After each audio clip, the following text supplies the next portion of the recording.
Welcome to episode 278. A very bombastic opening. In case people weren't awake. This is how to continue episode 278. This is a weekly podcast posted up every Monday in which we talk about video games related topics on addictgames.com as an MP3, and then it goes up before that on youtube.com/addictcontinues as a video. And y'all know who it is, but for those of you, that one person that doesn't know who it is, I'm Staffa. Just that one. Hello, Staffa. It's me. I don't. Nice to meet you. And with me this week is Jess playing as the guest host. Yes. Hello. Hello, internets. How you doing, Jess? I'm doing good, man. How have you been? All right. How's Indiana? It's the same. Oh. it's all right. I moved, so this is my new space. It's been a while since we talked, nice. so Looks like you're already broken in. yeah. I got a bookcase up that was automatically breaking the seal of the house. So It took me a while before I got a bookcase. I think it's required.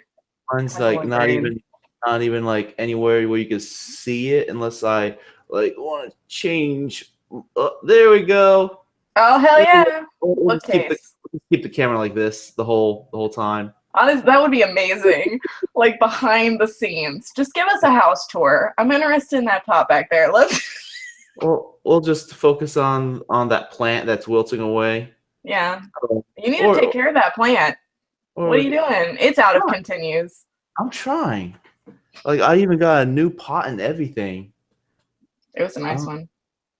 Well, also speaking of pots, we're gonna like see that pot back there the whole episode. Because why not? Why not? Cool. I cook. I got some random clothes on the couch back there and like a blanket. So it's all good. I'm not here to judge you. Stop. I'm here to talk about the video games. Yeah. This is entertaining discussion for the listeners out there. Surprise! This is actually an intervention stuff. I'm here because I care. Thank you. So the way we're going to segment this week's episode is first we're going to have our main topic, which is how the internet has changed gaming. Yes. It's done at least a little bit to gaming. Just a smidge. A tad bit. After that, announcements. Then we got a few news topics. And after that, we're going to wrap things up and say goodbye. I don't know, unless I forget to say goodbye and I just end it. But before we start going, just want to do a quick disclaimer that all opinions expressed on the show are of our own and not of our employers, whether past, present, or future. Most definitely. Hashtag don't fire me. All right. Let's get going and start talking about our main topic, which is the internets. What has the internet's done to change video games? And I was thinking about this the other day because I was thinking about how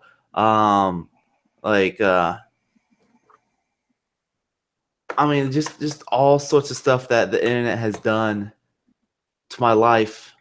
I can't even live without internet. If my internet is down, I might as well not even be living. Yeah, it's just you leave Wi-Fi for 5 seconds and you're just like, this isn't real living anymore. Yeah. If my home has no internet, I might as well be a caveman. Yeah. And I don't even know how to make fire because I don't have Google because there's no internet. So Exactly. I don't even know the first thing to do as a caveman. In fact, I'd probably just wilt away and die.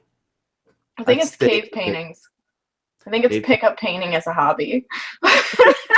It seemed like they were all just a bunch of Bob Rosses on the inside. Speaking of cave paintings, I saw this like internet meme that my cousin posted up. He's an artist, so it's like 4 panels, or it was like comic panels, 4 comic panels.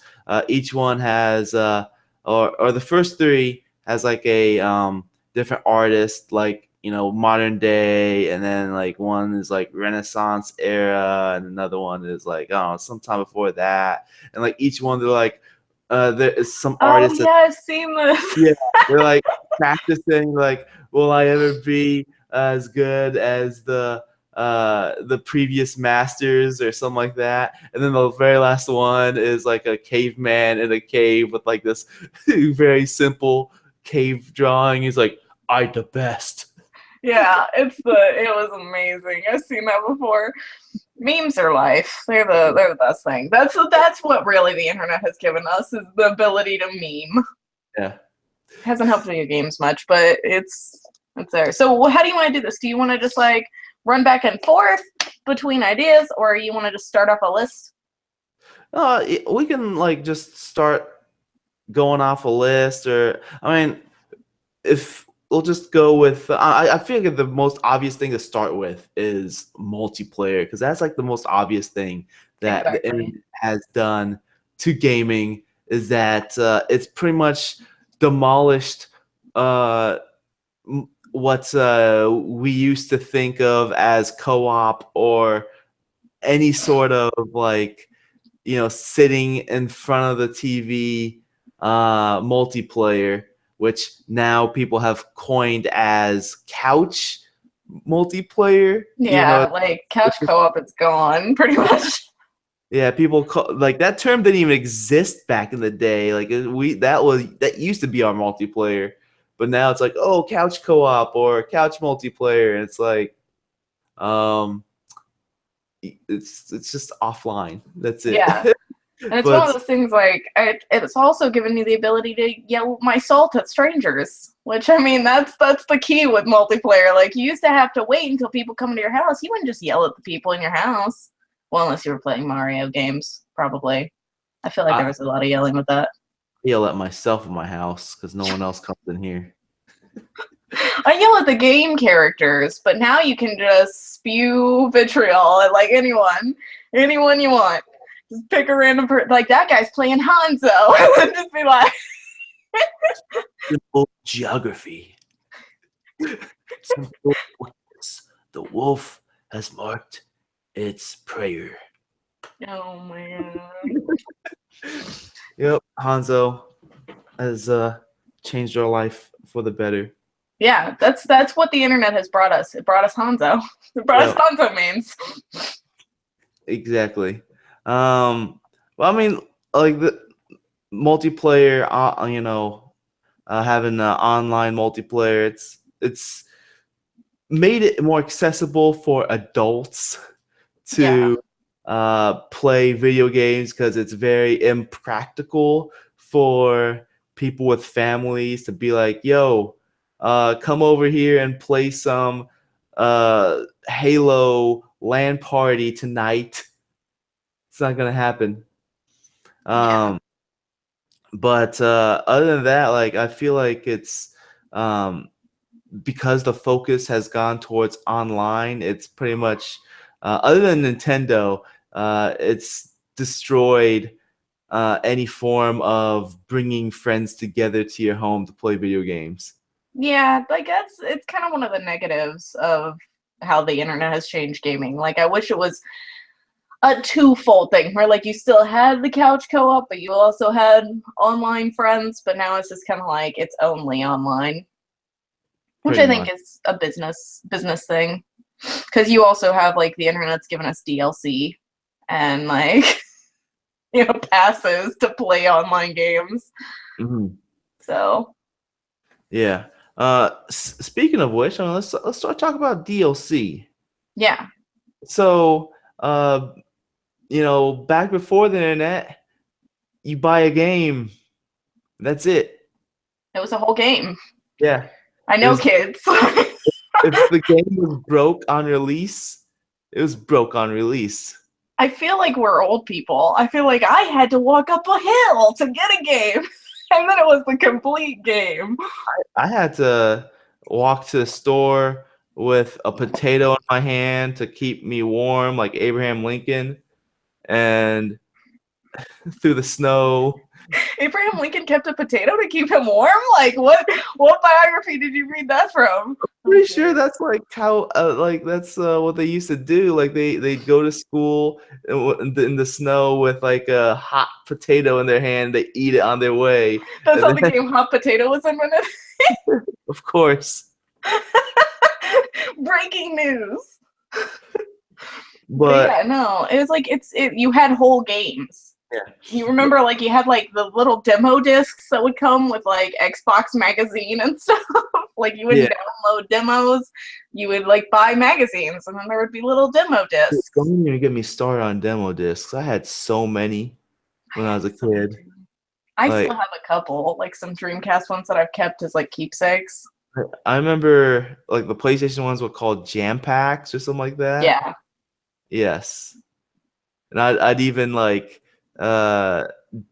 swap some with my friends, you know, be like, oh, I have Jam Pack 7, you got Jam Pack 6. All right, let's trade. And I remember like a few of them had like secret codes where you unlocked extra demos in there, which in today's like point of view, that makes no sense because of the fact that a demo is essentially a marketing tool to try to get people to buy the game. But it's like, whoa, if you press all the shoulder buttons at the same time and then you hold X for 3 seconds, it's gonna like flip all these around and you get like 5 more demos on there. Wow. We were just so easily pleased back in the day. Like it was a good innocent time. But like by the same token, like we're now like you had those demo discs and you get so excited about the amount of things that you get. Now you get like humble bundles where it's like, oh, I just got like 15 games for $1.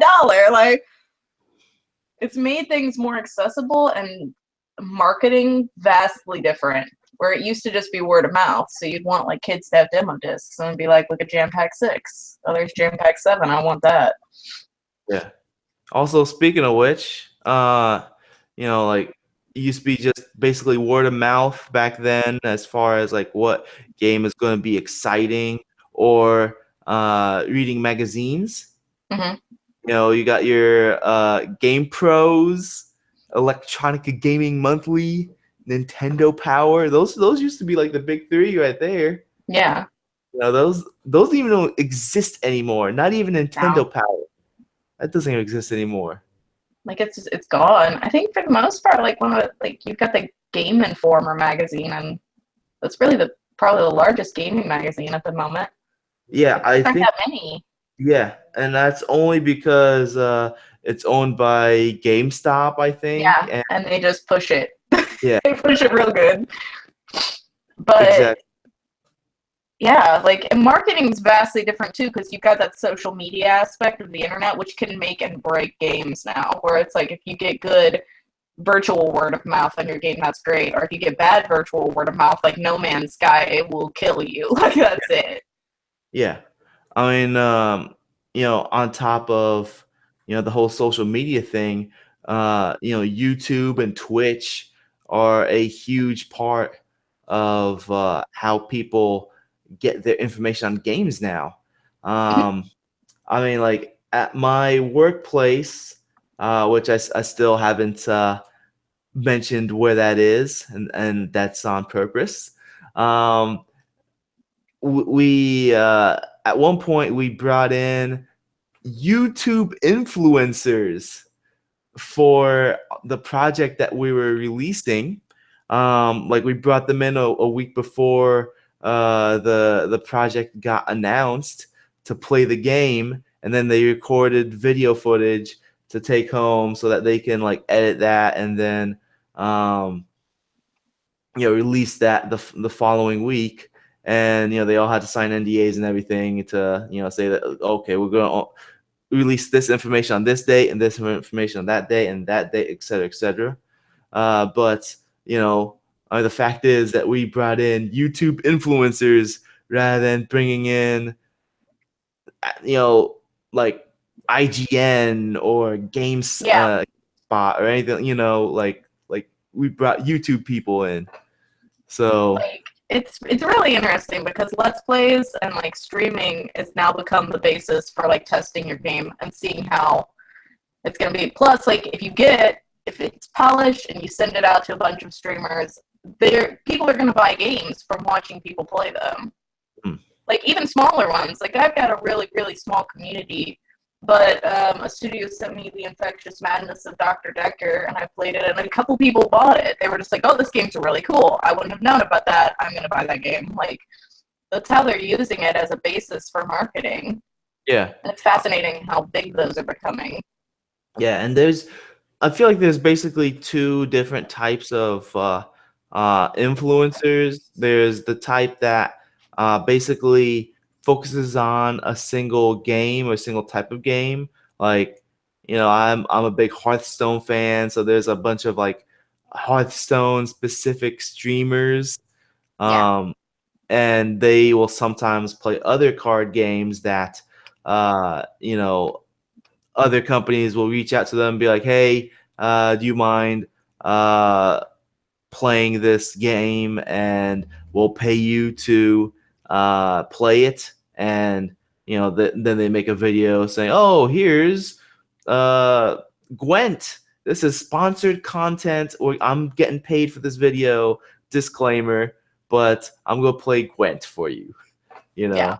But for the most part, all these people that watch that specific streamer are watching because of Hearthstone specifically. And that's the same with like other games. But then the other type of influencer would be more of a personality type person, where people watch them for the actual personality and less for the game itself. And those people usually play multiple games. They don't stick to just one thing.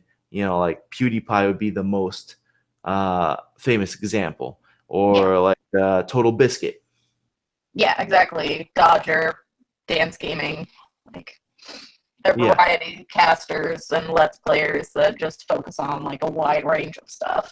So you can always see they tend to stick to certain things that they like. But PewDiePie does a lot of horror.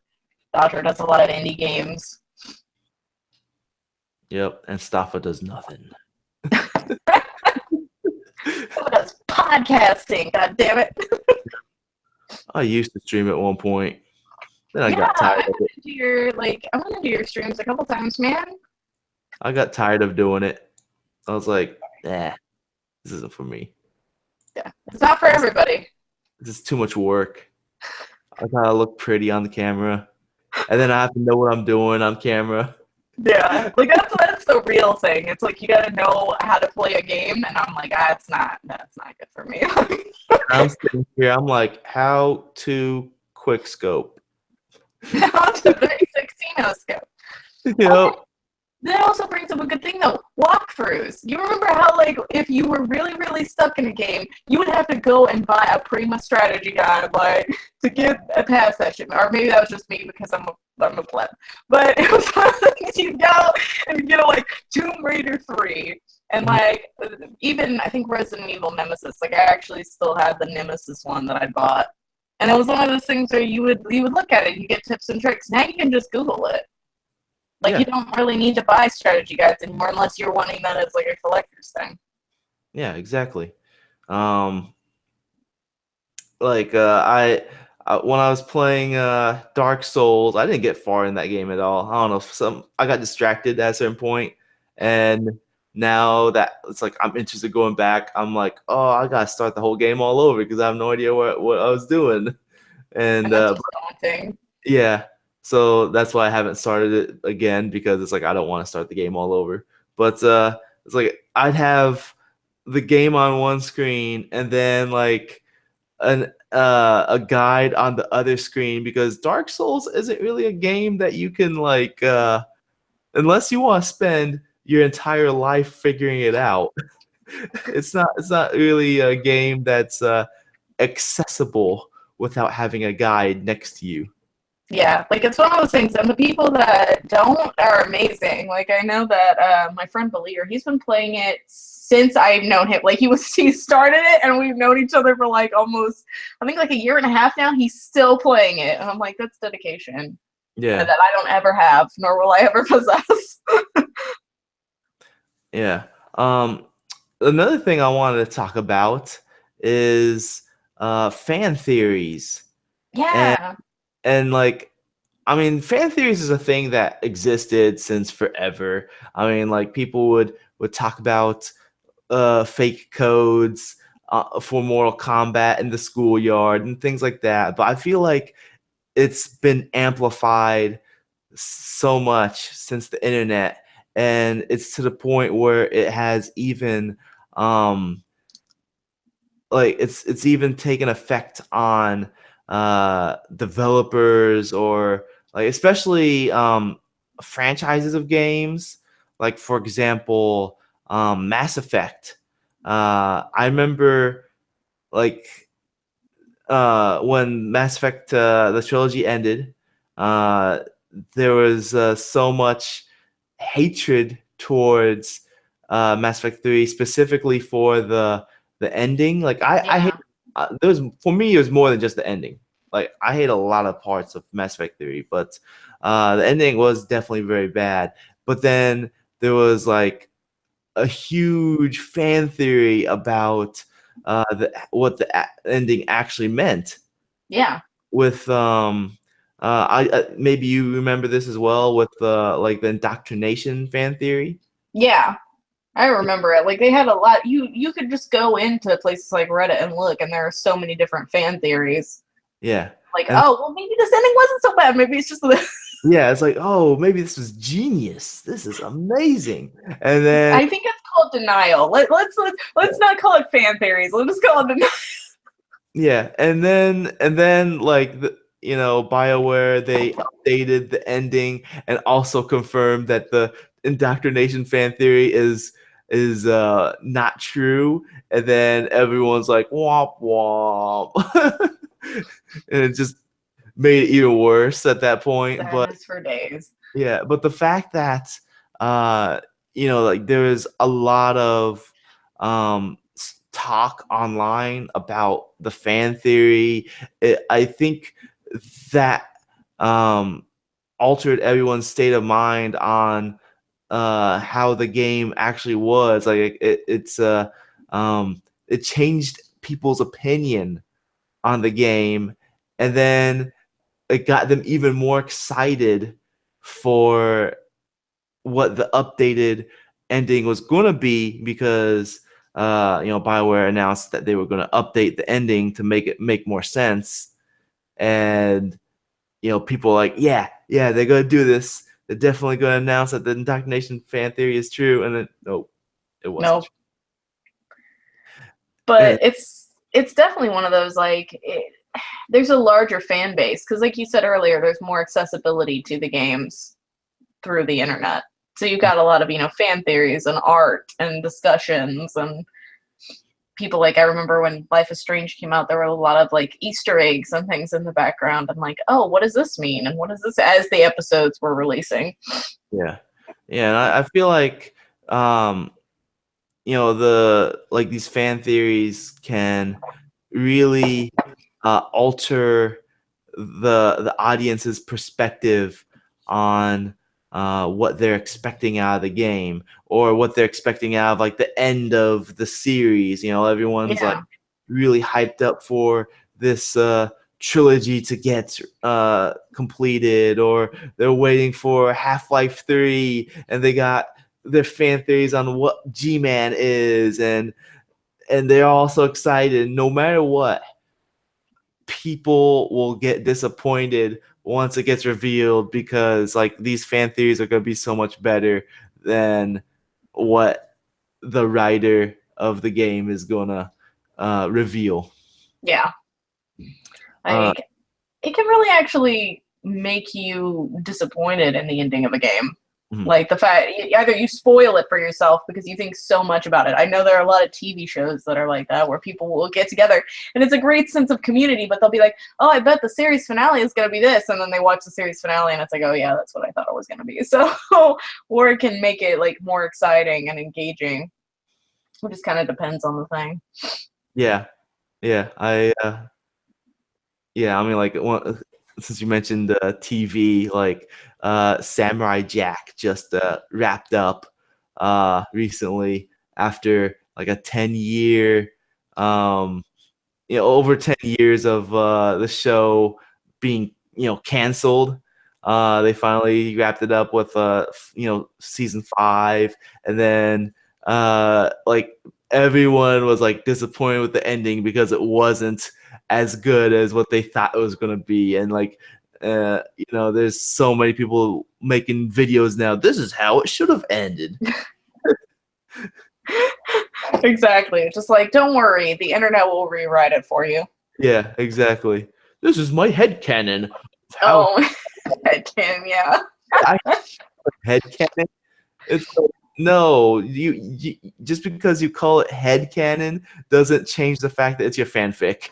Yeah, it's just fan fiction. You're not a supervillain. Like, there's no headcanon. Like, okay, now we completely changed it from a figurative term to a literal headcanon. That's what I think of every time I hear it.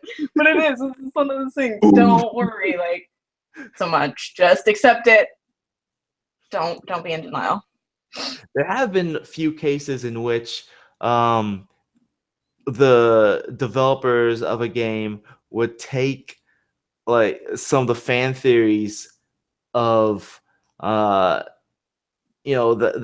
previous games and implement those into like the next game. I'm trying to think of an example off the top of my head, but like it's definitely happened before. Oh yeah, because you definitely see developers becoming more interactive with audiences because they can look at places like Reddit and see what people are saying and then implement them. Or like, oh, we need to change that. Like, people are upset about this thing. Yeah. I mean, like at this point, a lot of developers, they will frequent the Reddit page for their game and check out what people are saying about their game. And if a fan theory is interesting enough, they might take the whole thing, but usually they'll just take a little part of it and work off that. Yeah. For their next game, just because sometimes it's a really good idea and the fans really want to see it happen. Yeah. But other than that, do we have anything else we want to talk about the internet, how it's changed video games? No, I think that's basically most of what I had. All right. Yeah. But I mean, other than that, there's just one thing that is still being influenced by the internet, but it's also influencing the internet at the same time. It's pretty huge. You know what it is? Is it you? No. Oh, okay. Close. It's DreamHost. I get it wrong every time. DreamHost is a web service that offers unlimited storage, unlimited bandwidth, user-friendly interface. They're also optimized to use content managers such as WordPress and many more features. Many more. All that just for $7.95 a month. And it gets better than that. If you use the promo code OUTOFCONTINUES, that's one word, no spaces, wave away the set fee, and get your free domain registration. So yeah, that's Wouldn't great. do it. It's good. It's shaping the internet. It is, and you're shaping the internet because you're telling people about it. Exactly. So I got half credit. You know what? I'll give you more than half credit. You'll get 78%. Is that a D? Great? Is that yeah? That's close. That's close enough. I'm okay with that. You're grading on a curve. I accept it. All right. You don't fail. You just have to retake the course to get the credit. Okay. All right. Oh, I get it. I'll take another student loan out. At this point, it doesn't even matter. Yep. Thousands. Whatever. It's so expensive to be on this podcast, Tom. All right. Let's move on and talk about some gaming news. Hell yeah. And I don't think I have this in the right order. Let me move this last one over here. And there we go. All right. Yeah. Now it's in order. I'm going to screen share my news. And here we go. We're going to talk about Assassin's Creed. So the new Assassin's Creed protagonist, basically, good job on whoever's running the GameStop Twitter or Facebook. Yeah, Facebook, because they accidentally released a picture that they weren't supposed to. Yeah. And that is a picture of Bayek, who's seemingly the new protagonist of the new Assassin's Creed game, which is basically confirming that it's gonna be in like an Egyptian setting. Yeah. It's like that's pretty much all that was known about it. But I'm like, way to keep that stealthy. Like, should have kept those shirts and that hay bale look. Where no one would have noticed. Yeah. So, the director of Assassin's Creed Black Flag, he tweeted "nice T-shirt" on Twitter. So there's the possibility that he might be the director of the game. I mean, Assassin's Creed Black Flag, I think that was the last one that actually had good reviews. Yeah, I feel like that one was kind of like middle ground where people didn't like super like it, but they didn't super hate it either. And then it kind of just went downhill after that. And also, like, that was like the first one where they stopped caring about the story completely. Yeah, and it's just Assassin's Creed, just hardcore parkour. Yeah, parkour hardcore. But it's like, oh, he's got a shield and a bow, and it's like, okay, so he looks pretty much like every other Assassin's Creed character. Like, yeah, didn't they start using bows like pretty early on? And I think one of them had a shield. Well, this also means that they're not going to use guns. Yeah, probably not. I mean, like, at a certain point, they started implementing guns, and that was like changing the game. And then it became Watch Dogs. Pretty much. The London one was particularly like that. And now it's like, all right, let's get rid of the gun. Well, actually, they're probably going to be in Egypt with guns. They're going to be like... They're probably just going to have it all. Yeah. Have some bows, some shields, some guns. Rewrite history. Yeah, just go ahead. Yep. Do all just the things. Just rewrite history, just like how the internet rewrites everything. Exactly. That's how the internet changes gaming. It's rewriting history through Assassin's Creed. Staying on topic. But yeah, so the next Assassin's Creed is supposed to come out during the current fiscal year, which so that means it can come out this holiday season or anytime by March of next year. So, and like last year was like the first year that they skipped a year on Assassin's Creed. Oh boy. Like, we want to have a year where we don't have an Assassin's Creed game. So, I don't know. I even though they skipped a year, excuse me, even though they skipped a year to try to improve on the game, I still don't have much faith for this. I don't either. I used to love Assassin's Creed. I remember back then. Good times. Assassin's Creed was a good game. Yeah, it's just now it's just cranking them out. Now it's sad memories. Yeah. Moving on. Assassin's Creed. Assassin's Creed. Sassy Assassin's Creed. Assassin's Creed, where they just sass each other instead of using a shield and a bow. Oh, you're so sassy. I see you're wearing that today. Oh no. Anyway, let's move on to the next topic. So, Call of Duty 4 Remastered, rumored to be getting a standalone release. So, a product page on Amazon suggests that Activision will launch Modern Warfare Remastered, not remonstered. That sounds pretty cool. Call of Duty is a monster in and of itself, so you know what? I'm surprised no one has used that term for a a remastered version of a game, the That would be remastered great. edition. For like a horror game, they need to do that. Like this Yeah, game remastered. there we go. I coined the term. Let's use it. Yeah, So, trademark that. yeah, but yeah. So product page on Amazon suggests that Activision will launch Modern Warfare Remastered on June 20th for PS4. So that's right around the corner. That's in a few weeks. If that is true, then this will probably be something that they will announce at E3.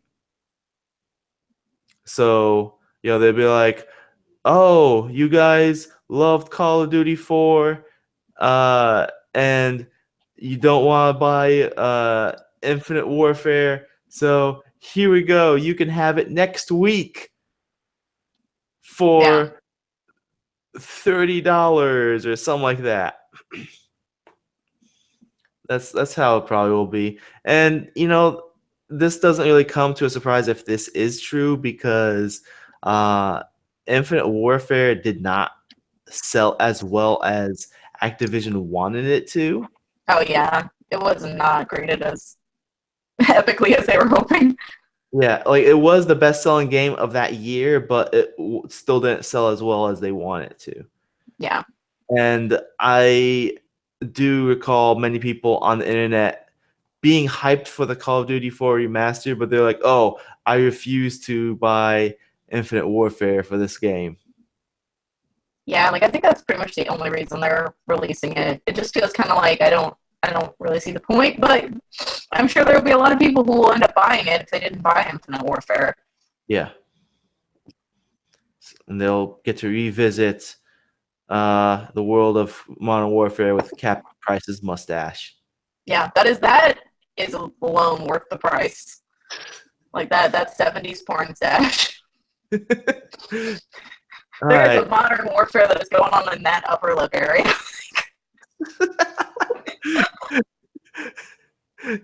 Let's move on. Let's get away from this. Let's move on. Let's talk about Kerbal Space Program again. Yeah. Talked about last week with Valve hiring some of the developers, and this week Take-Two has acquired Squad, which is the studio name for the developers of Kerbal Space Program. Like I got all excited because of all of the articles are talking about the fact like it's like Rockstar acquires this, but it's just their parent company. Because I was about to be like, that's great, you can punch hookers in space. Like, I'm down. But it's not. Like I'm glad that they don't. They're gonna basically let the company that runs Kerbal Space Program still do everything. It's not like they're buying the game and going to be changing it. They're just buying the studio. So that's nice. Hopefully they won't have too many restrictions placed on them. Yeah. I mean, like, if anything, it sounds like they are going to, like, they're going to help fund the game. And basically, if they need the technology for one of their next projects, then they will be like, oh, we got right here in this studio in our back pocket. Yeah. So, they can use the technology that they developed for, the whole like spaceship or space-based building and the whole physics engine that they got going on with the launching and stuff like that. So, if they want to implement it in another Take-Two game, like, I don't know, like their next Borderlands game, because that's 2K, and 2K is owned by Take-Two. Yeah. So, that couldn't be a thing that happens. Or you might see Kerbals in the next Borderlands game. That's crossovers. Yeah. Like, they seem like creatures that can definitely live in Borderlands. Borderlands, yeah. Borderlands is like a universe that like anything can show up in. True. Like they seem like they might. Yeah. I mean, like, ever since like Gearbox acquired Duke Nukem, I kept saying that I would not be surprised if Duke Nukem shows up in that game in Borderlands eventually, because like he seems like he can fit in that world. But for some reason, he showed up in Bulletstorm instead. They could. Like, I don't know how they would handle up against, like, Psycho Midgets, but I wish them luck. I wish the girl luck. The one thing though, like I heard this on another podcast I was listening to. Apparently, there was some issue with Squad having like overworking their workers and not treating them well and stuff like that. And Take-Two, definitely not a company that has a good record of that either. Yeah, so it sounds like they're going from one bad thing to another, but yeah, hopefully there'll be some more guidelines at least. Yeah, because I definitely remember with LA Noire, there was huge problems with that. That was published by Rockstar. I think they had like Team Bundy or something like that, which is now shut down. But yeah. Let's move on. Yeah, that sounds good. All right. Let's talk about I hate the way how they word these headlines. Let's talk about what is this even called? Xbox Game Pass. Yeah. There we go. Like I hate how the headline is Microsoft's Netflix style. Come on now, stop calling it Netflix style. It feels like they're basically having to write an essay the night before. Like I haven't met my word count. Let's just add some more words in there. So Xbox Game Pass is now available.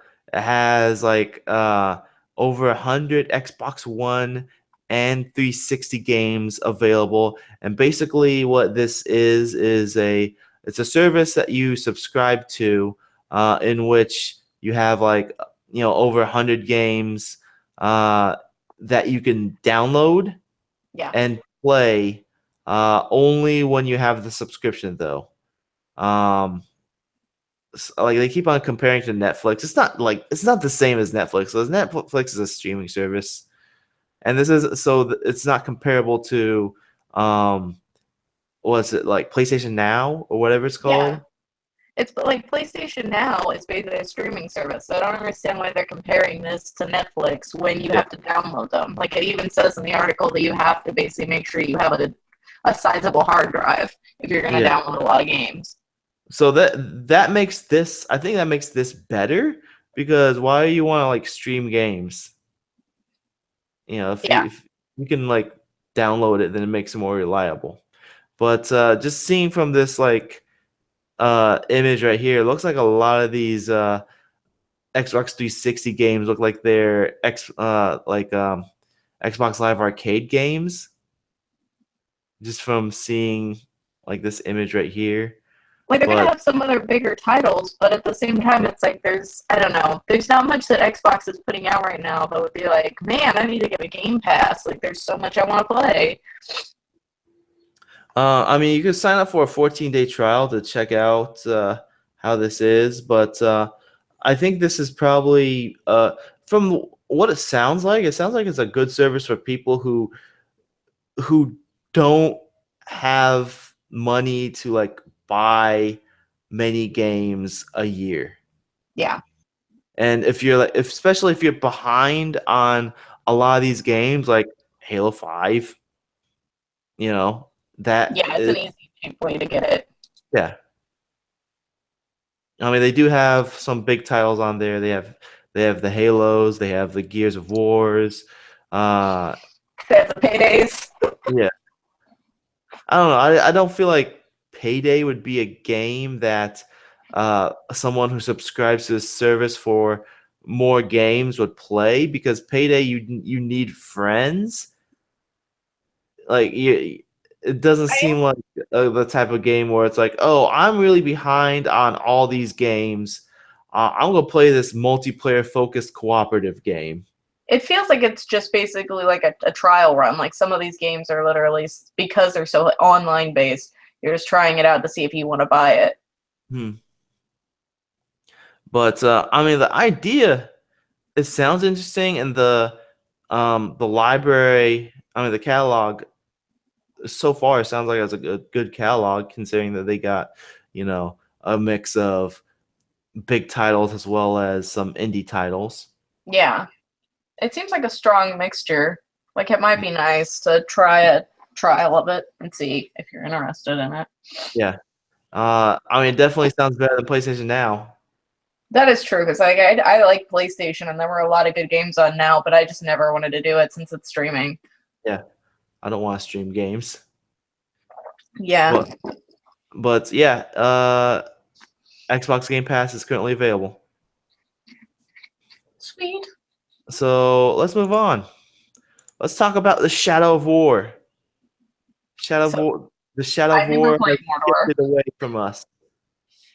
I'm gonna just straight up say I never played Shadow of Mordor. I watched someone play it, and I was like, "This is not my cup of tea." Shadow of Mordor was so good. It felt like it was just gonna be an Assassin's Creed set in Lord of the Rings. It was. Okay. But that's what made it so good, because it scratched the Assassin's Creed itch that I had for so long that I wasn't able to itch, because the Assassin's Creed games were so bad and I was avoiding them. And then Shadow of Mordor came, and I was like, this game is what I need right now in my life. And I had so much fun playing that game and seeing videos of Shadow of War. I am super excited. I think this is probably the game I'm most excited for that's coming out this year. Oh wow, really? Yes. Like when I think of this game compared to like any other game that's coming out this year, this one puts a huge smile on my face. I'm like, yes, this is coming. That's the best one. Yes, and they pushed it from it was coming out August, and it's going to be October now, October 10th. And they basically said, I mean, to paraphrase their quote, we gotta make sure that this game comes out looking good. Yeah, definitely. Yeah. I heard that it's not going to be on the Switch either, which, I mean, that's like, it kind of sucks for the Nintendo Switch, but. Well, most people have like a PS4. They'll be able to play this game. Yeah, I want good things for the Nintendo Switch. Like, it seems like it's a wholesome console. I'm just like, come on. I feel bad for it. But yeah, Shadow of War, push back, but not too far back. Yeah, you won't have to wait that long. October's just around the corner. Yeah. All right, let's move on. Let's talk about Steam for a moment. Let's talk about whoa, that is a crazy GIF on the side over here with Carlton spazzing out. Yeah, like I feel like that's basically someone looking at the $100 fee. Yes. You mean I can't release this crappy game for almost nothing? Yeah, so Valve has revealed that it will charge indie developers a $100 fee to publish games on Steam. They also mentioned that they're promising to closely monitor game submissions and use human input to verify that Steam store algorithm is surfacing the truly interesting titles. So, I mean, that's one thing that a lot of people have been complaining about with Steam, is that the algorithm with how they decide to bring games to the front page is so robotic that it's not even bringing good games to the front page anymore. Yeah. And considering that, they're just charging $100 to publish a game on there, like now everyone's going to be publishing games, and there's already an issue with the quality of games being so low on Steam at this point. Yeah, they said like $100 would this recoupable fee would actually maybe deter people from doing it, but I don't think that's high enough. Like, they're like, oh, originally we were thinking 500, but I feel like somewhere in between 100 and 500 would have been better. Maybe like a $200 fee, 300, because then you're getting people who are like, okay, I'm gonna save up and release my little indie game. I feel like $100 people would be willing to just put out trash. Yeah, and like Steam Greenlight is a failure. Oh yeah. Like no one browses through Steam Greenlight to do what it was intended to do, to curate the best looking items to No, like I did when it first came out for like a little tiny bit, only because it was a new thing. It's like, oh, this is really cool. You get to pick what stuff is going to come out, and yeah. no one does that anymore.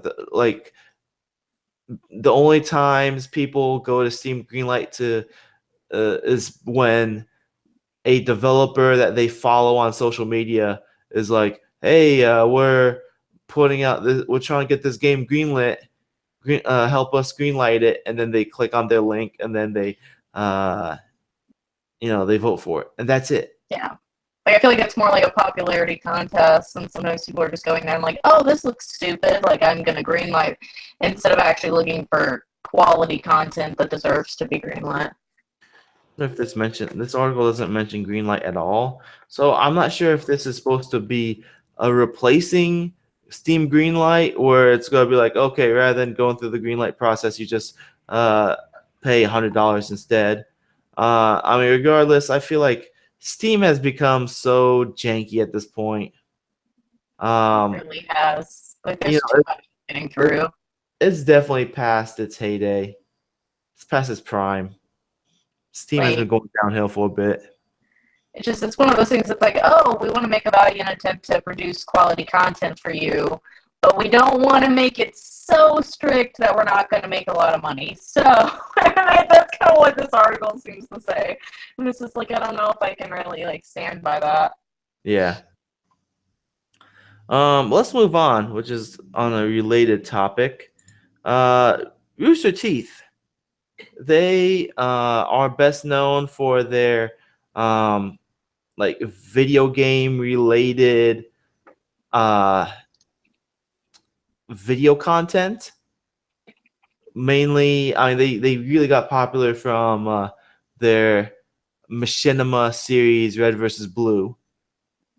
And now they have like other animated series. They got like their podcast, and I guess I think they do reviews on games. I'm not too sure. I think they've done a few. Was that? I think they've done a few. I've seen reviews from Rooster Teeth on games. I do remember that one point where they were like bashing on certain people, like they were bashing on Jeff Gerstmann for giving Fallout 4 a low or an average review. Yeah. And while doing so, they all the people on the video had Pip-Boys on their arms and like all this stuff that Bethesda sent to them. It's like, you're not very credible. Just bashing somebody for their opinion on a game when you clearly are a fan of the game. you clearly have swag that was sent to you by the developer. Yeah. This like seems like I mean, with that aside, I mean, that regardless of all that, they are going to start publishing games now. So that they have a division called Rooster Teeth Games, and this news to me comes to very little surprise. It's not like, oh my god, this is unheard of, especially since Screw Attack, who, I mean, they're kind of on a similar, they're a similar company to Rooster Teeth, except they do a little bit different types of videos. They don't really do animation. Well, they do some animations, but they're similar, and they're also both like from Austin, Texas. Yeah. But Screw Attack started publishing games. Like they started with the Angry Video Game Nerd game because that's one of their IPs, and now they also have published other indie games as well. But seeing Rooster Teeth also follow those steps doesn't really come to much of a surprise. Yeah, it seems like the next logical step. Plus, their game looks really fun. Battle Sloth. It looks like it's gonna be fun. What's the game? Battle Sloth. I think it's like Battle Sloth 2025. That's gonna be the game that they're releasing. It's like a top-down. It kind of almost looks like Hotline Miami type thing, but there's sloths and there's pizza. And I fight over it. There it is. Next out to be published by Rooster Teeth Games. Oh, okay. Battle Sloth 2025, The Great Pizza Wars. So 2 days it'll be released. Oh, I better stop this before. There we go. Free advertisement. Yeah. All right. But yeah. It's a good next step for them. Like, I mean, they are doing really well at the moment, so this can only help. Yeah, and considering that having more publishers for indie games, I feel like that's not good. I mean, that's not a bad thing at all to have like another publisher out there trying to help promote indie games. Oh no, definitely. It's kind of like how Adult Swim started publishing crazy indie games. Yeah. They went from crazy late night cartoons to crazy bloody games. Exactly. It's a logical step in the bloodbath. Yeah. And the final article I have on here is an article about what's the name? Mystic Code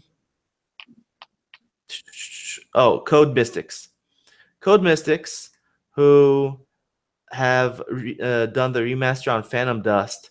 They tweeted recently saying, "So which OG Xbox title should we ask Microsoft for the chance to work on next?" So they're basically using Twitter as a poll to see which game they should remaster. And I demand all the listeners to do the right thing and tweet back at Code Mystics and say, remaster Unreal Championship 2.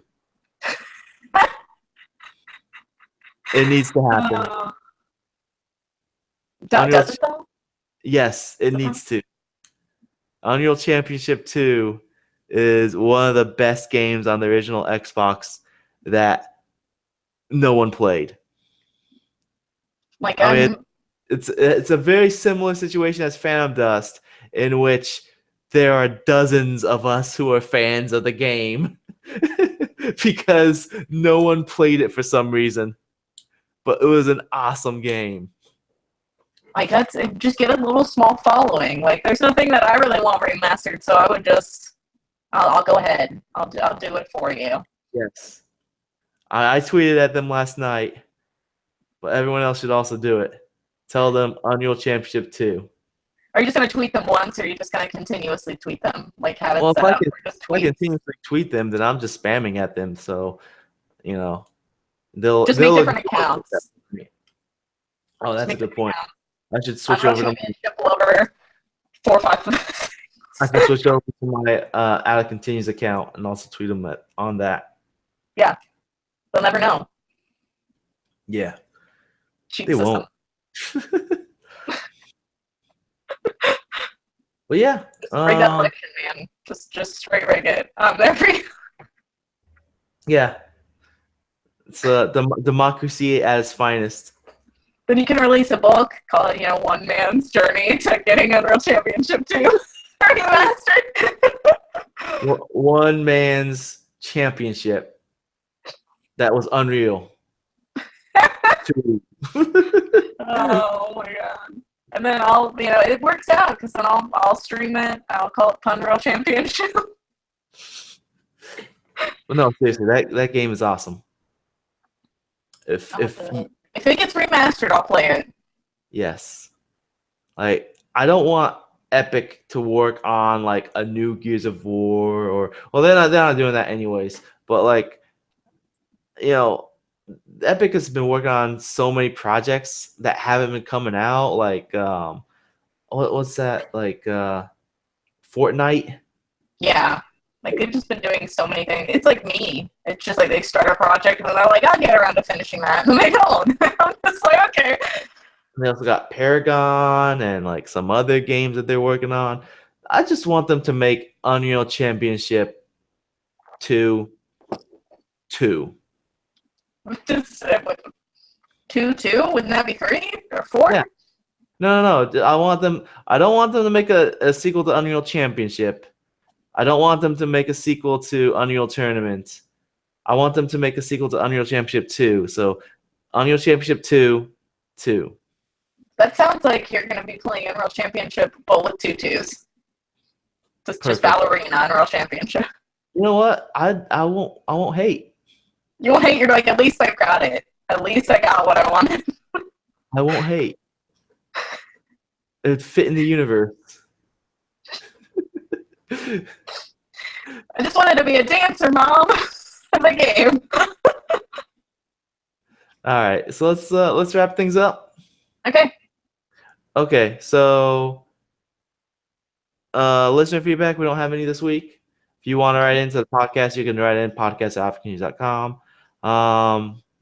Let's do some shout outs. Jess, do you want to shout out your streaming? Twitch? Yes.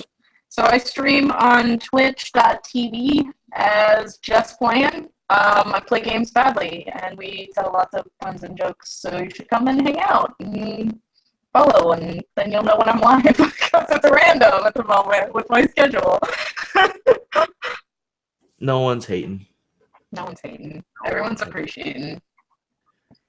Actually, there are people hating everywhere. Yeah, like, let's be real.